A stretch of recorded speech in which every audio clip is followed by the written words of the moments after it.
From Social Prosperity Partners, this is Community Catalysts.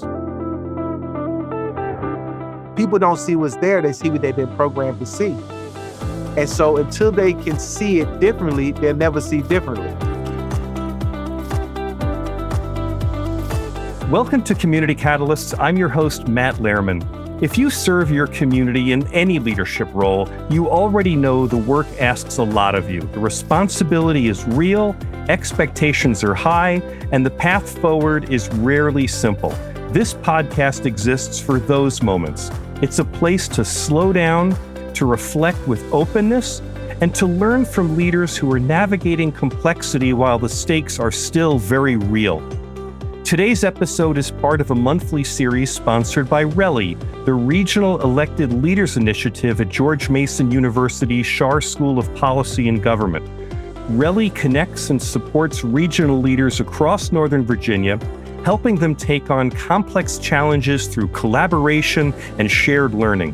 By sponsoring this series, RELI is sharing those insights with local leaders everywhere, and we are really grateful for their partnership. Our guest today is Mayor Derrick Wood of the town of Dumfries, Virginia. Founded in 1749, Dumfries has the distinction of being the oldest continuously chartered town in the Commonwealth.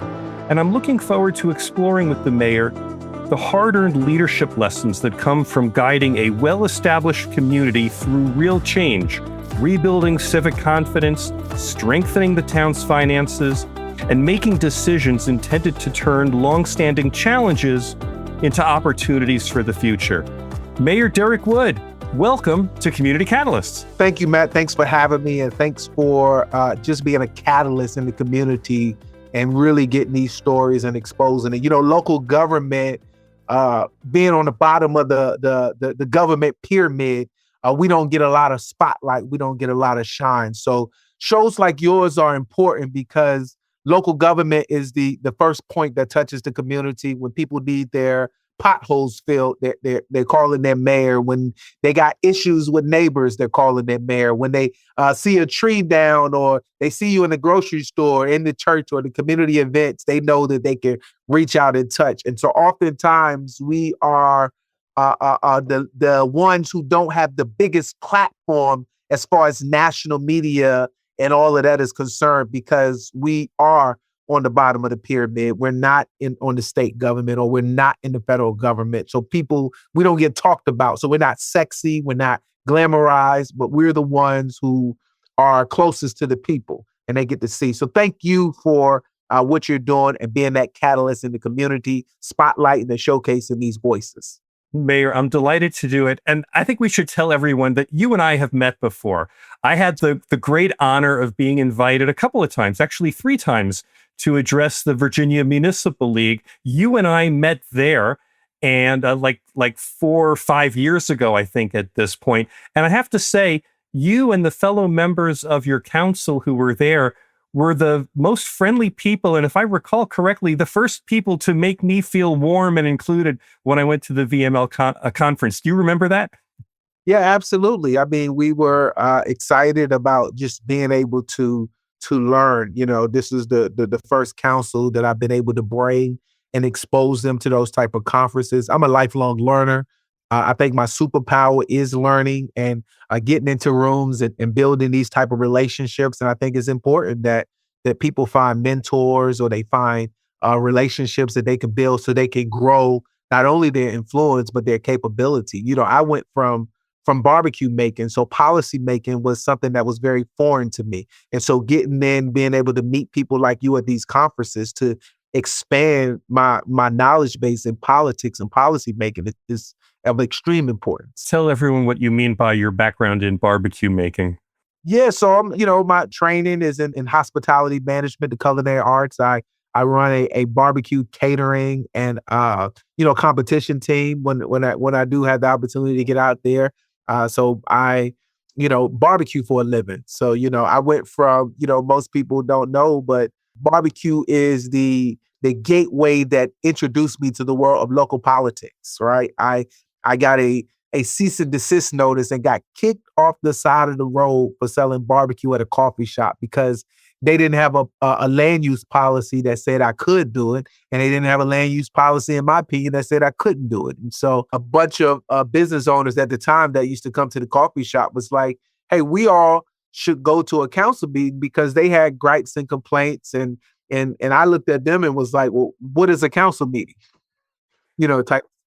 So I literally went from getting kicked out of the parking lot selling barbecue to 6, 7 years later parking in the mayor's parking spot, right? And so that was the start of my journey into politics.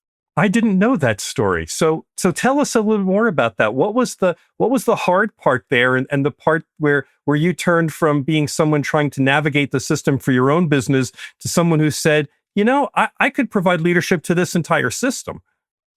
I think, I've developed over the years my what I like to call my mango tree leader philosophy, and this is like my story in the politics.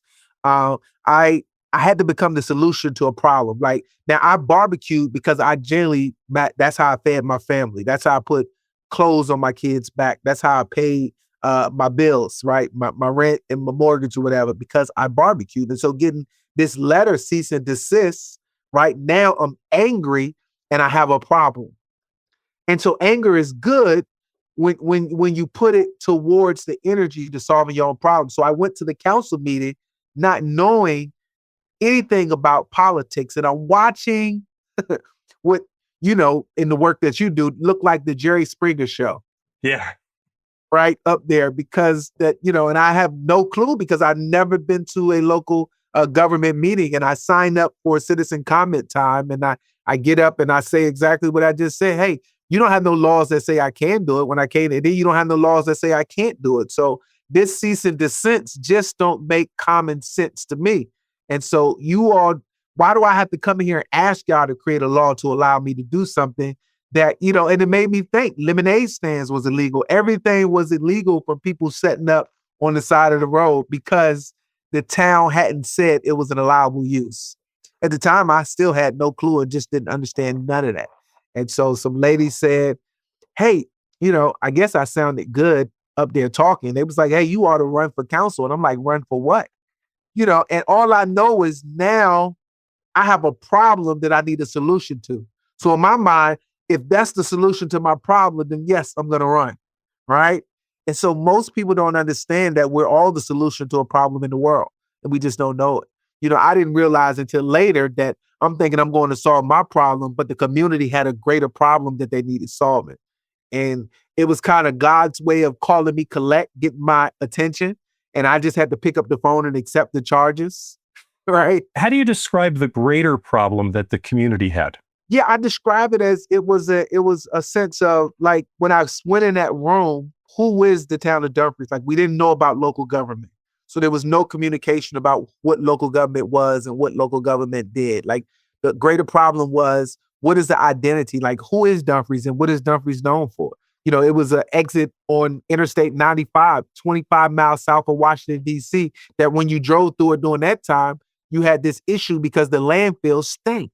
Like there was a landfill in the summer that you can literally smell, and it was the biggest complaint that everybody had, this landfill. You had a town that was founded on a deep water harbor that was probably the third most important port on the eastern seaboard in the 18th century that you no longer knew that unless you was a part of historic Dumfries or you grew up in this community.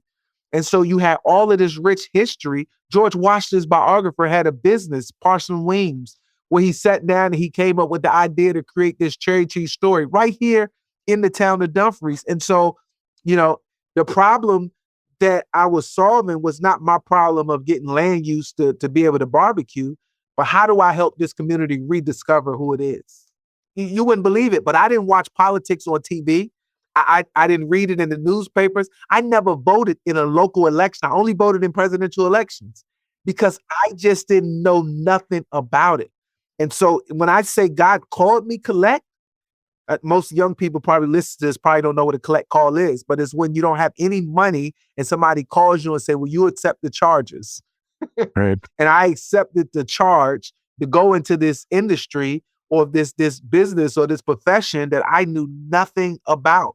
So these ladies go and put my name on the ballot. Before I know it, I'm running for office. You came onto the council in what, 2012, right? Yeah, so it was two elections. Watch this. It was two elections in 2012. So during this time, this was a special election for somebody to run for mayor when I ran. And so the mayor at the time, they had an active mayor because somebody passed away and they had somebody filling a vacant seat. And so one of the guys challenged the sitting, who was the vice mayor at the time, and ended up beating her, right? I ended up losing that election because I was running with the person who ended up losing to the guy that won mayor. And so I lost the May election. But one of the ladies knew that her husband was getting orders. I'm in a military, I'm right near Quantico Marine Corps base. One of her husbands got orders to leave. So it left not only the mayor's seat vacant, well, his council seat vacant, but then this lady vacated. So there was two vacancies on the seat. Well, I had no desire after I lost the election to get back in. I was just doing it because one, I was mad thinking how. But something unique happened doing some of those candidate forums is that people got to hear me share ideas of what I thought to be done. Not based on what I knew about local government, but what I knew about the communities I grew up in. I spent my summers in New York City and Brooklyn, free summer concerts, things like that. I used to go down to Norfolk and see these nice, vibrant festivals in Virginia. And I grew up in Silver Spring, Maryland. So I had this diversity of being able to travel different places. And I brought all of these experiences and I shared these ideas of how I think the community could be better through enhanced communication, through more engagement. Matt, one of the most powerful things anybody can bring to local government is an idea. Yeah. Because ideas is what we need. We don't need you to complain. We need you to bring your ideas.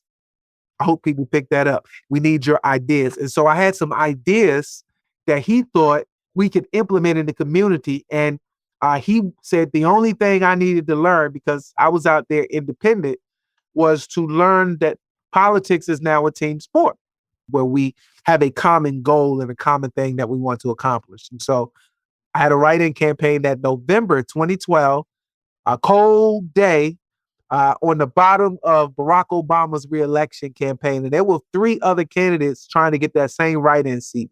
But I had a lot of community support and I had to wait 5 days to get the results. But I ended up knowing that I won by that Friday. And by the following Tuesday, I was getting sworn in. So you brought the ideas. You joined the council in 2012, not having experience in local government. So what was the first challenge, the first thing that you had to learn about the office? To be able to understand the power of having an alliance and collaboration. Like you have these ideas, but they're nothing if you can't get the support of your colleagues on the dais, right? And so learning that early on was very important. I put some ideas out and then vetting stuff through the community, right? Because my very first controversy issue was about a month into office. I brought this idea about recycling, right? And I would never remember it. I'm a brand new council member. So I'm gung-ho, right? All I know is how you do anything is how you do everything. And success loves speed. I had this idea about trash. I lived in one of the higher density neighborhoods at the time. We had trash pickup once a week. And somehow people was dropping off trash in our neighborhood because our town, you don't pay for trash. The town picks up the trash. And so, this whole neighborhood was just full of trash on trash day. And it just looked horrible when I started talking about, well, can we make money off our trash through a recycling program? I've been in other localities where they got the blue trash cans and I'm wondering, I'm saying, is there money in recycling? I remember as a kid in New York, turning in bottles and even in California where you got 5 cents. And so I brought out the idea of we should try to consider or look into a recycling program for our town. Sounds like a great idea. And was it well received? Oh my gosh, I got crucified. The article read, something stinks in the town and Councilman Wood says the trash. And people thought I was trying to come digging in their trash. I was going to have some trash enforcement officer enforcing and making sure they recycle and all of this other stuff. And so it was my first big controversial issue, the first big lesson I had to learn. That sounds like the no good deed goes unpunished rule. So what did you learn from that exactly? I learned now that they're key, like before I put anything out, to talk to key community influencers to kind of vet, to have more conversations in the community, even spend some time talking to even some of my colleagues who I think might be interested in the same thing, and to be able to bring it back or do something different. As we were preparing for today, Mayor, you told me that leadership isn't about being right, it's about being understood. I'm curious whether understood, when you were thinking about that, is that understood by your fellow council members, understood by people in the community? What do you think of is the meaning of being understood? Yeah, being understood. Sometimes people take your intent out of context. They'll look at what you're doing and think that, let's say you do something and you begin to get recognized, right? I became I'm naturally a worker. Like, I was in the Marine Corps. I did 8 years in the Marine Corps as a budget tech, right? So it's lead, follower, get out of the way. And so because I might not wait for somebody else, or I might not ask permission to do something, like, I just take action. And so the action isn't because Derrick wants to be in the spotlight or Derrick wants all of this attention. My being understood is, I want to get the work done. Am I moving the football for, is this good for Dumfries? Is this good for the community? It's not about me. My whole adult life has been about service. I just told you I served my country in the Marine Corps. I've been serving on council since 2012. And then, Matt, when I go home, I got to serve my wife dinner at night. I hope that's barbecue. Whatever she wants or whatever she think I'm gonna eat. So you were on council starting at the end of 2012. You became mayor in 2018. Tell me about the transition from council member to mayor. What was the learning experience of that shift? Yeah, so that shift was very unique, right? Because at this point, I'm on a learning curve. I think I had became a little bit more popular than the mayor because I was actively serving in the community. I was a co-chair of the Veterans Council of the Prince William Chamber of Commerce. I was doing community outreach for a college. I was just so much. I was doing veterans and job resource fairs. Like, I was, as a council member, I was executing on a high level. My vision that I ran on in 2012 is still the same vision that I keep to this day. And the vision simply says that my vision for the town of Dumfries is to build a thriving downtown community where people from all over DC, Maryland, and Virginia want to visit over and over and over again. So I didn't come in with a traditional 3 talking points: public safety, traffic control, or whatever. I just had a vision statement. And if things lined up to the vision, then it would attract the resources. And I think that began to resonate. Prior to me getting elected mayor, our swearing in ceremonies would be like 30 minutes to an hour before the council meeting. Family would come in and see you, and that was it. For my mayor's swearing in, I had a traditional kind of like inauguration ceremony. At the time, we're buying a brand new municipal building, and I'd start calling people and inviting people out. And we actually have standing room only. Like, it was overflowing on July 1st, 2018. We had that place at capacity. And I remember one of the local newspapers said, "Hey, how did you get so many people to come here?" And I was like, "Oh, I just invited them." Right? I didn't think nothing on it. And it was about building bridges. One of the things I knew, we didn't have the relationships that we needed in the community to be successful. And I said, I didn't have all the knowledge or the expertise, but what I was going to do, the people in the room from the state, from the local, from the federal level, I was going to be reaching out, learning from them, and tapping into those type of resources. And that's what I did. I built partnerships, and I built bridges, and I built relationships. I'm going to switch gears on you if I can. One of the things that we do on this podcast, Mayor, is ask our guests to talk about some of the hard-won lessons of their journey to leadership. And one of the things that you shared with me as we were preparing today is that one of the biggest leadership challenges you faced as mayor involved a closed landfill that the town was scheduled to inherit, I think, in 2034, essentially a future liability waiting to happen. Can you take us into that and help us understand what that situation was and what was the leadership that was called for in that moment? I'm really interested in knowing what you encountered and what you learned in that process. Yeah, I think that the most important thing everything rises and falls on leadership, and leadership has to be clear about their vision and direction, regardless of what the political outcome is or what the pushback and all of that is. So 2019, I get a call about an opportunity, and it was many opportunities. Most people don't know. People reached out to Dumfries about doing data centers back then, right? But the measuring stick was, will it make Dumfries a destination place that people from DC, Maryland, and Virginia want to visit over and over again? So that was a measuring stick. Nobody wants to visit a data center. So a gaming facility. Now, I had no idea what a gaming facility. Everybody knows what a casino is. So for all intents and purposes, people think it's a casino because they wanted to bring these slot machines, but they not really slot machines, but they look like and they function like a slot machine. They're called historical horse racing machines, HHR, historical horse racing machines. And these machines are governed by the Horse Racing Commission, not the Gaming Commission. Virginia was on the verge of legalizing casinos, but they were only doing 5 casinos by locality, and nothing was north of Richmond. And we're still an hour and a half away from Richmond. So these historical horse racing machines who were governed and legalized because of the fact that they bought this racetrack down in the Williamsburg, New Kent area.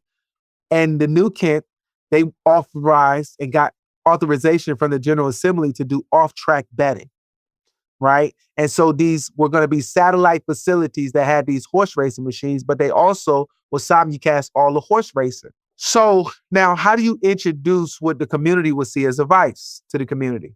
First, these gentlemen came and they tried to tell me about this concept. I'm like you, the first time I hear it, I have no clue what a historical horse racing machine is. And they begin to tell me about this.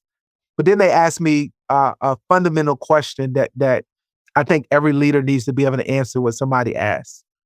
They said, what do you want? And I said, well, what we want or what we need is we need a convention center in this area. I said, a convention center? Now, mind you, they would just come in and open up a little storefront facility that they could put 150 of their slot machines in. We need a convention center because when major organizations want to host a gala, a fundraiser, they have to go to Arlington. They got to go almost an hour in traffic up the road. They had to go to Fort Belvoir, to the Officers Club. They had to leave Prince William County because there was no facility. And so I saw a problem that needed to be solved. I saw a void. Well, they said, well, we need we need somewhere that has 10 to 15 acres.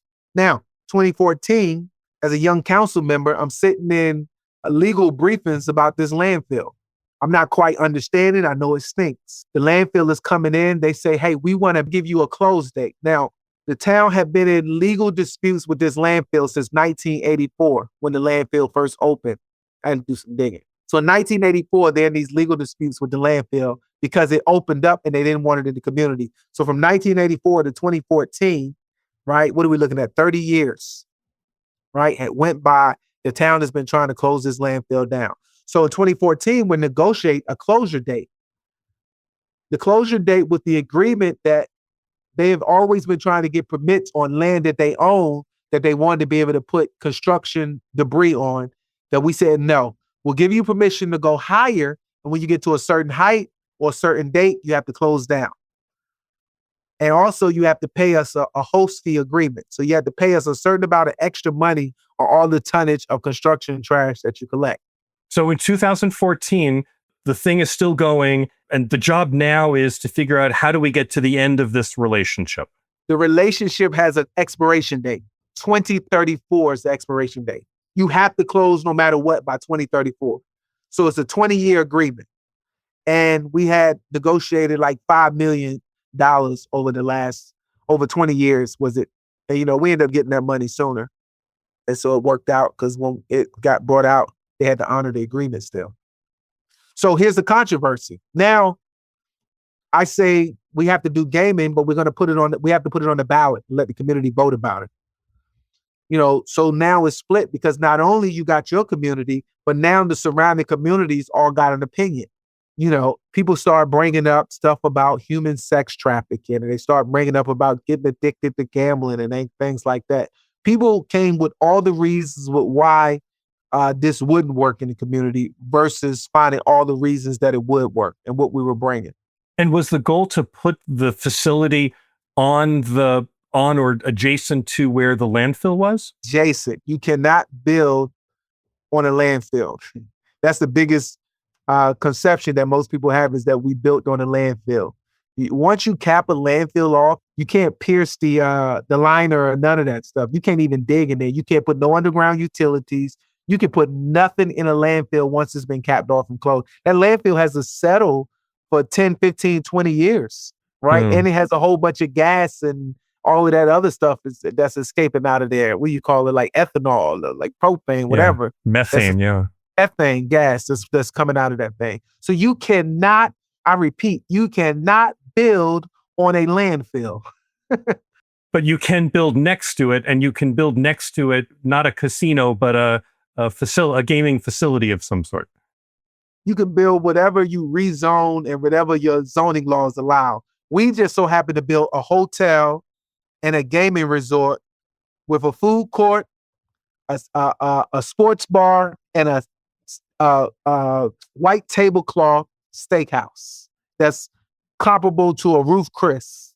This is the local government equivalent of turning lemons into lemonade. They turned the landfill into a landmark.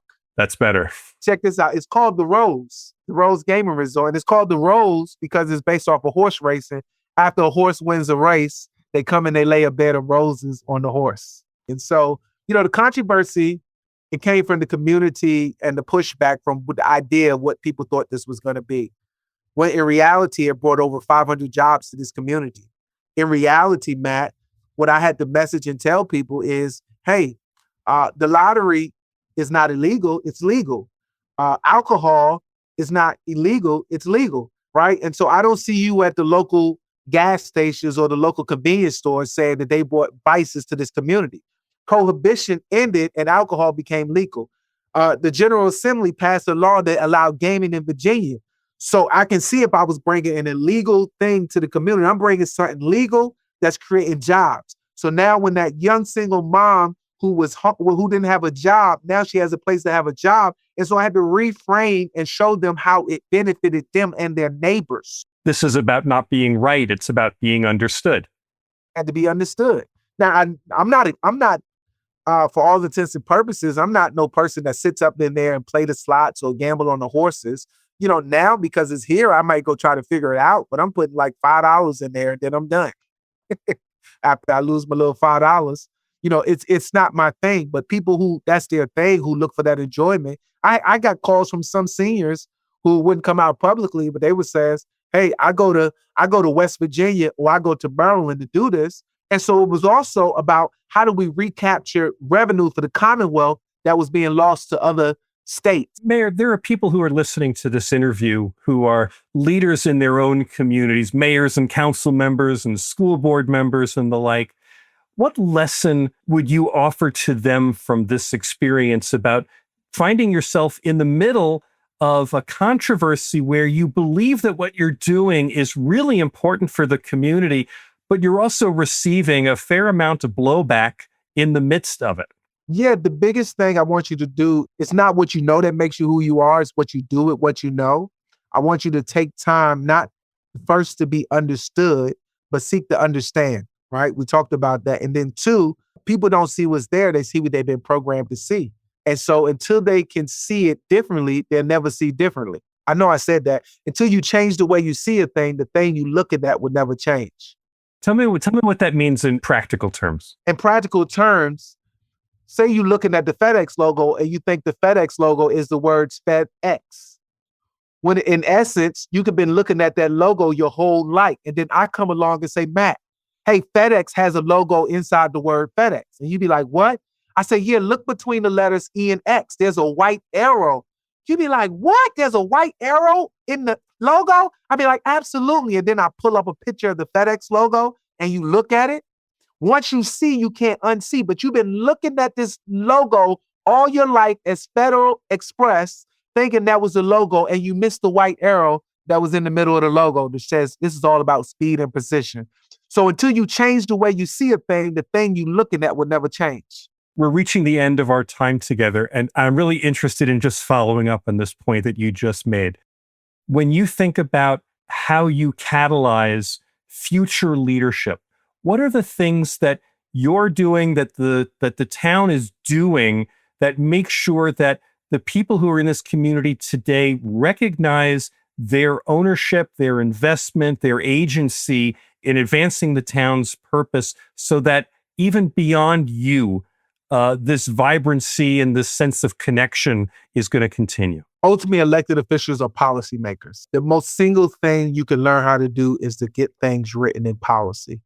We have strategic plans, comprehensive plans that deal with community engagement. They deal with, and it all deals with a lot of community outreach, a lot of community feedback. I'm so much a man of action right now that we just put out last week on our website an implementation dashboard so the community can keep us accountable. I have something that you might not see in any other locality. I have a comp plan that has 300 actions. Your comprehensive plan is usually a 20-year document, 10 to 20-year document. 150 of those things will be done in the next 2 years. Because when I had the consultants do it, and I hope somebody picks this up, when I had the consultants to complete the last thing I asked for on the back of that book was an implementation plan. What does it have to be, a policy? Do we need a consultant? Do we need a plan? Is it 2 years? Is it mid-range? Or is it long-term? And I needed to define what time frame. So now my team can look at it and say, here's the stuff that we can get done in 2 years. And now your performance indicators in your budget is going to be based off of you accomplishing this task and this goal. And so for me, the next leg of leadership for me is how do I pass the baton? Like, how do I prepare some other type of fruit? Because I don't think my legacy is going to be in buildings or me transforming Dumfries, but it could be on how many future leaders can I develop? If I was talking football, it would be the Phil Parcells coaching tree, right? I was a New York Giant fan, and Parcells had Belichick, and he had a couple of the other coaches that went off and who became successful coaches who won Super Bowl in New England and the other places that Parcells had people. The Buddy Ryans and the success that Phil Parcells had in the Giants, because of his leadership, all these other coaches were very successful. And so who's going to be successful because I was mayor? I'm thinking about how you would hope that someone would summarize your time as mayor. There are people who want to be seen as great visionaries or great strategists. Tell me if I'm wrong here.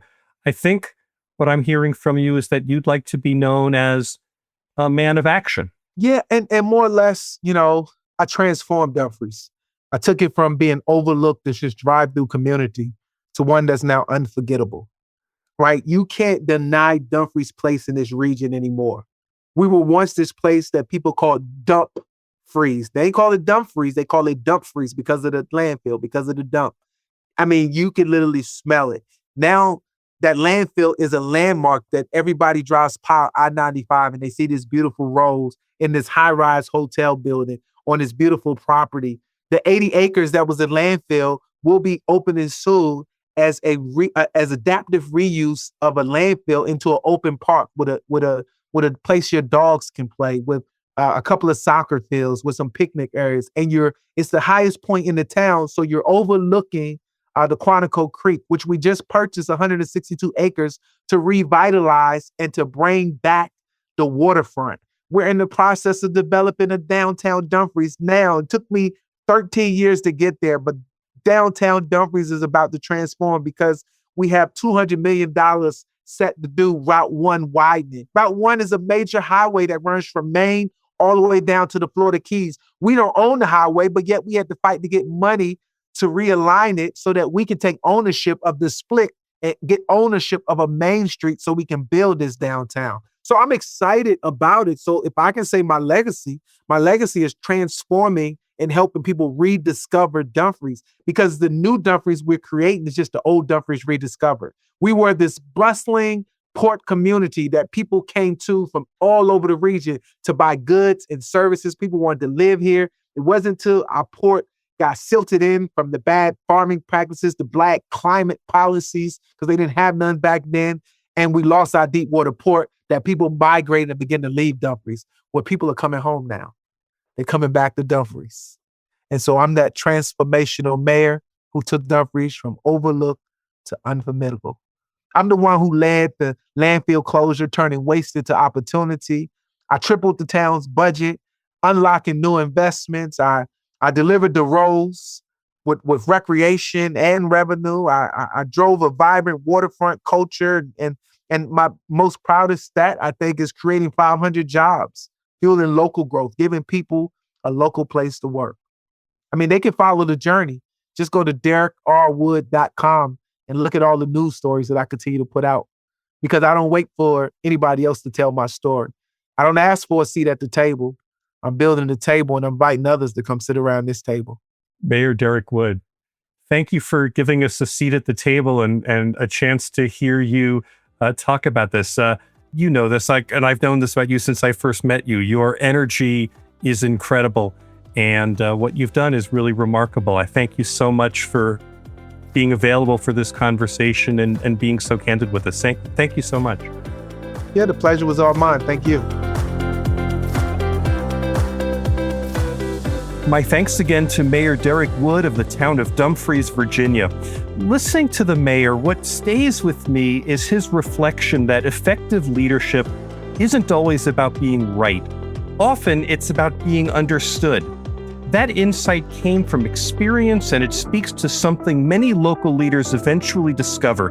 Progress rarely happens through argument alone. It comes through perseverance, through explaining the why, and through the patient work of bringing people along so that a community can move forward together. That kind of leadership takes time, especially when the issues are complex or controversial. But it's a powerful reminder to stay steady and keep listening and remain focused on the long-term well-being of the community you serve. And again, my thanks to RELI, the Regional Elected Leaders Initiative at George Mason University's Schar School of Policy and Government, for their sponsorship of this episode. Hey, if this conversation sparked an idea, raised a question, or stirred something in your own leadership journey, I'd love to hear from you.